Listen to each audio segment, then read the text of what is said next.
पते बहुत बहुत धन्यवाद। जितना भी लोग हमारा बबुआ के बरही समारोह में आईनी, आप सब लोग के स्वागत अभिनंदन बा। बस ये नहीं हो रहा रही कि शांति बना के सब लोग अपन कार्यक्रम समझ के अगर के सफल बनाई लो। आज भी गांव के लोग बा सब लोग शांति से बैठ जाए, लोग एकदम बढ़िया व्यवस्था कर गई बा। आज भी बाहर से आवत ओकरा के सुरक्षित एकदम सम्मानित रूप से कहा जाला अतिथि देव भव।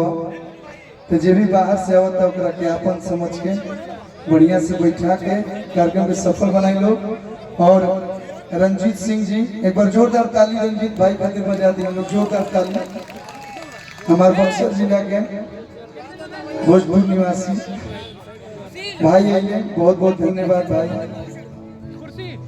और केहू कोतलो कहीं से आए, लेकिन कहा जा ना कि घर के लोग के जब तक अहमियत ना मिले तब तक बाहर के लोग के भी कतनो रुआ अहमियत दे दी, लेकिन घर के लोग के जब तक रुआ इज्जत सम्मान ना दे तब तक लोग कुछ कली हुई इज्जत ना मिले।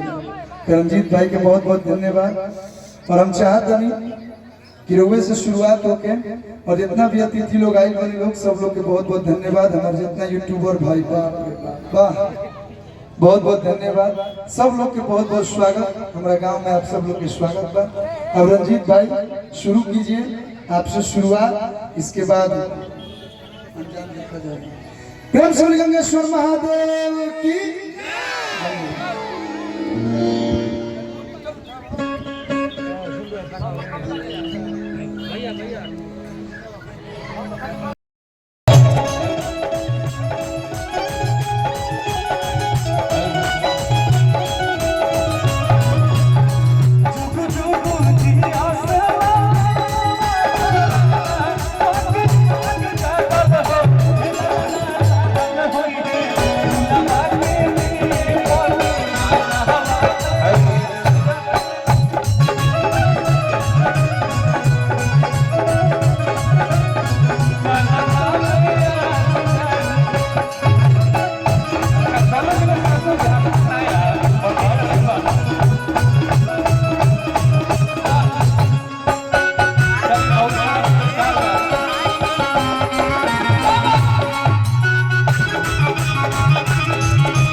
हेलो गुड्डू भैया पूरा एकदम नहीं जाओ। जो कल्लू परिवार में कोई छोटा कल्लू का आगमन भइल बा, हंस बाबू दोनों शेर के आगमन भइल बा। दर्शन बाबू उ त अपन रंग बनले बा, यो रंग पानी कुछ दिन में परेशान करी कल्लू जी के पापा लेबो कि ना तू और हम चाहिए ओ आंसू बाबा के पकड़। अरे कि धन बाड़ी जन्म जवन देली तोहके मैया हो, मैया हो कि धन बाड़ी जन्म जवन देली तोहके मैया हो। बबुआ कम से कम नहीं के तो पापा ही जब आए ना, हम पापा जी के साथ गाना गाए। आज चेहरे पे मुस्कुराहट लाइए महाराज। शेर हमारे एक छोटे शेर को जन्म दिया है। एक बात अभी कल्लू जी गाली ताली बाजे। हाँ भैया माता रानी करस जैसे रउआ देश दुनिया में नाम कमैले बाने, ओ से बड़का बेसी और बबुआ नाम करो। हमनी के दुआ बा, प्रार्थना बा, छोटा भाई के प्यार बा, आशीर्वाद बा। आप लोग भी बबुआ के ढेर सारा आशीर्वाद दीजा। हम इहे कहम काऊ छी कि धन बाड़ी जन्म जवन देली तोहके मैया हो। आज भाई से इतना बड़ खुशी है महाराज, कितना लोग भारा भागा पावे खातिर अरे चलिए बहुत सारा प्यार बा बबुआ खुश रहो सही रहो। अच्छा छोटन जी कलू जी के सब पुराना दोस्त है सब भाई मित्र सभी को आइल बा कलू जी से प्यार करला सभी को आइल बा सबके दिल से अभिनंदन बा। शिवांश बाबू के तरफ से बहुत सारा पुरस्कार बा लेकिन आज तक होखे भी आज तक कैसे कि धन बड़ी जन्म जवन तेरी तोहके मैया हो। एक पता नहीं हाथ उठा लो सब कोई हाथ उठाई दर्शन बाबू में प्यार के सब कोई जाई बा सब कोई हाथ उठावे कैसे कि हमारो तरफ से जन्म तेरे के मैया हमारो तरफ से जन्म तेरे के मैया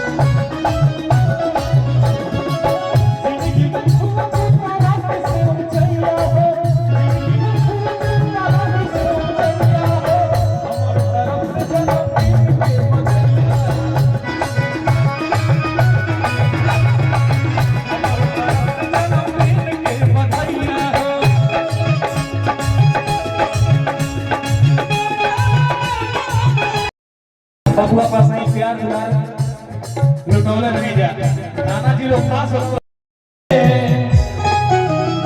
अरे की पटाना से चला दवाइया रे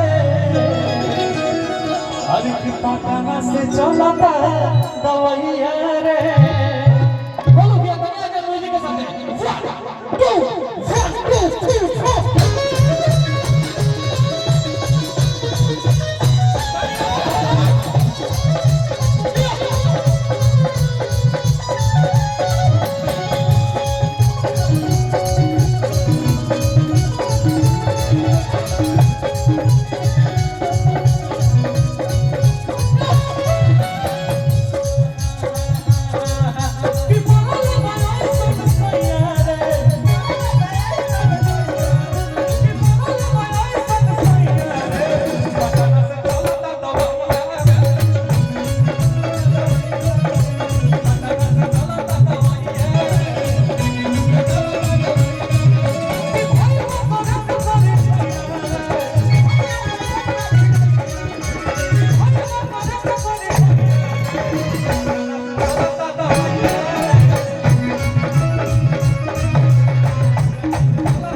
अरे की जाके हम यारा करो एक सारा बबुआ रमना की भाई कि रोज रोज सुई लगा लेसे कमरिया अरे की लगा के सुन होई नाई आओ ना मेरा बनिया बोलो भैया कैसे अरे की जाके हम यारा करो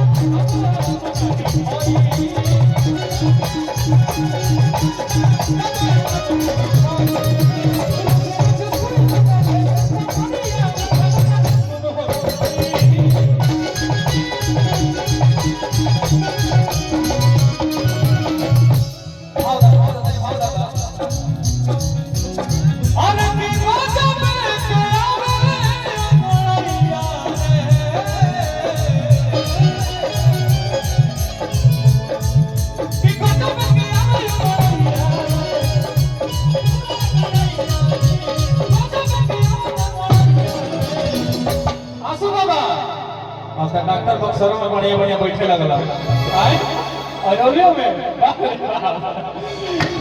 अरे की बक्सर से चलाता दवाइया रे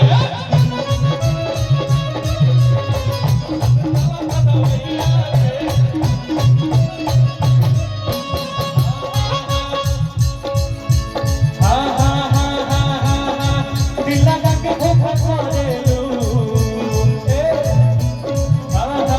दिल लगा के धोखा करे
भैया अब केकरा कहो तो खुद घरे हो गई कि झूना झूना वाले ले आई है भैया बोल भैया कि झूना झूना वाले ले आई है भैया नया समाचार बा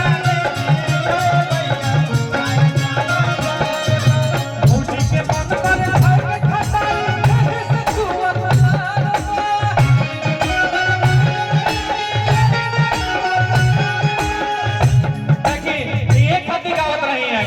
गइले रहे हां हां हां भौजी के मन पर खाए के खटाई से छुअत लाल अरे से भइल बकार सवाले नया समाचार बा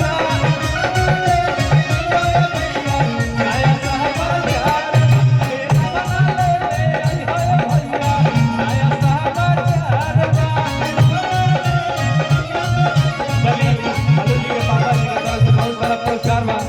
भगवान से प्रार्थना शुभकामना बा सही बाबा